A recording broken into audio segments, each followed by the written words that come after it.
Good morning, friends. Gopal Krishna Gokhale College, Kolhapur, Department of English. I am Dr. Shubhangi Lendwe. Here we are going to learn today about communication skills, which is general topic and prescribed for your syllabus for first year. The, the process of communication is important in language learning, and communication is a part where you can learn, and day-to-day communication is important one. Defining communication. What is the definition concept of communication? See, first of all, if you will understand, when you are going to define communication on a sticky note, write down your own definition of communication. Be as detailed as possible. Then only you can understand what is communication.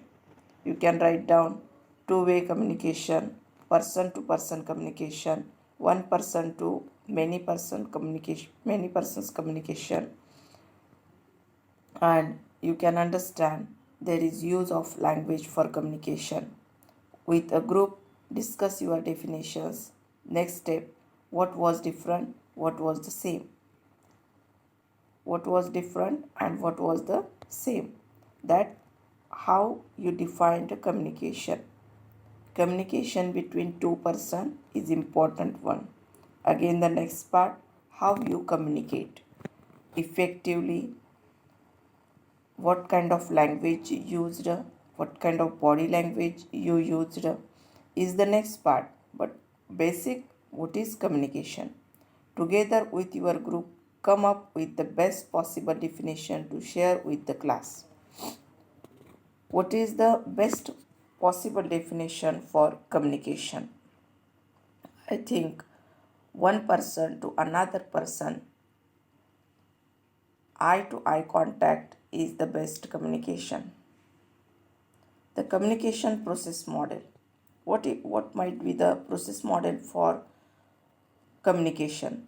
What is the process? Speaker, the person who begins the communication interaction by having a thought or intended message to send to a listener. See, interaction between two persons or one person to many persons.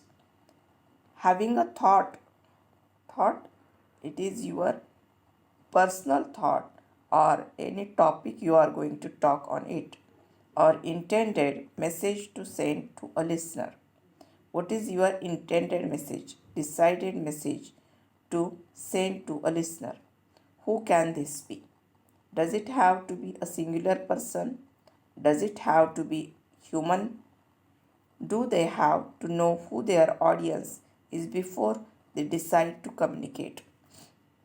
You must know all the answers, then only you can communicate effectively. Encoding the first part, the process of creating the message to be transmitted from a sender to the listener, converting your thoughts and ideas into content that can be transmitted. Here, content means what you are going to speak actually.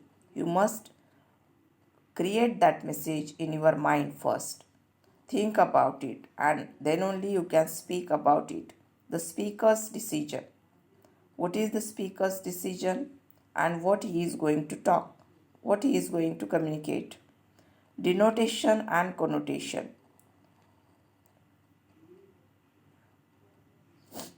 Process model message. What is actually communicated or transmitted to the listener? What is the goal of the message? Did you send the intended message? Verbal, the actual words communicated, written, spoken, signed. Non-verbal, how you say it, voice, body, language. See, in verbal communication, how you are going to send the message. Verbal, the actual words communicated, whether it is written, spoken, or signed, or any signs you are going to used. Non-verbal communication, the second part, that is how you say with the help of voice or body language also communicate your message. Which do you think is more believable, verbal or non-verbal? Think about it. Best if that this match. Channel. What kind of channel is used for process of communication? The means the means by which the message is communicated. This is not the same as encoding. See, what is the channel? What are examples of different types of channels of communication? The breakup scenario. Discuss why certain channels are better for certain situations. This is called encoding. How you are going to encode it and create the process, create the channel for your message to communicate. Listener. Listener is the most important part in this process. The person or people who receive the speaker's message. Discuss about frame of reference.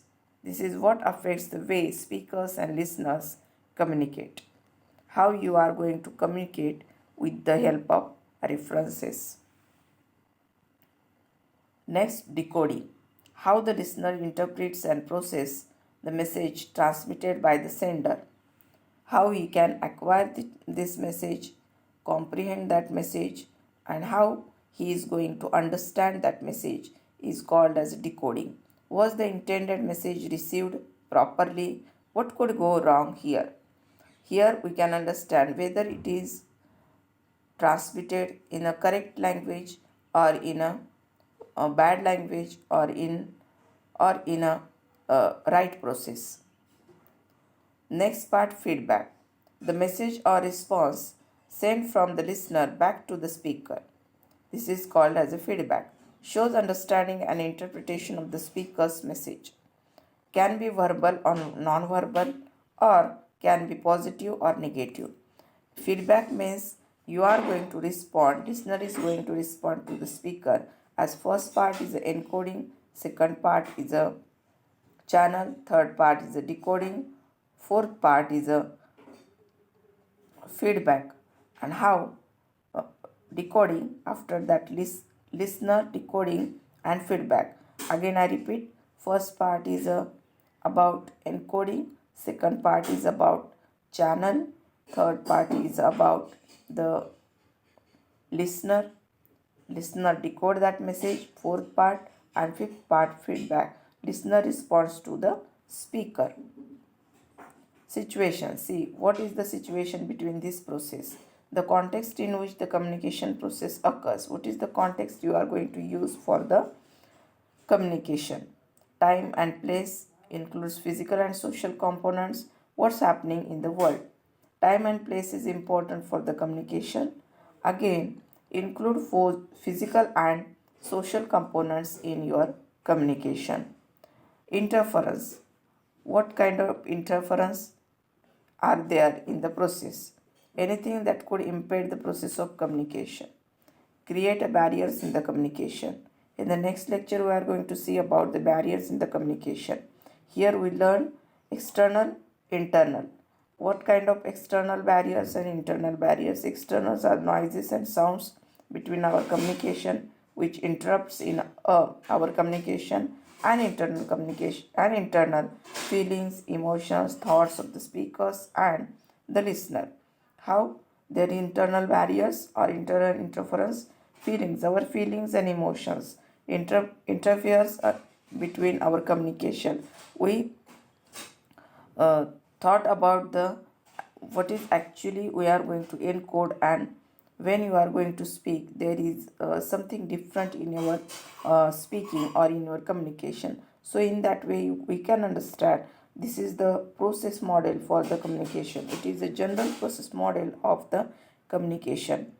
Here we end about this particular process model. First part we learn about the speaker encoding message channel, listener, decoding, feedback. How there is a 6 parts are including in it. First is speaker, second is encoding, third is message, fourth is channel, fifth is listener, and sixth decoding, and seventh feedback. So remind this particular process. This is the process of communication, and this is called as a what is the concept of communication in your learning process. Here we end about the communication skills. What is the communication skill? Why the skill is important? Why it is called as a skill? Because message should be conveyed properly, message should be translated properly. So in the next part we will learn more about it. Till then, thank you.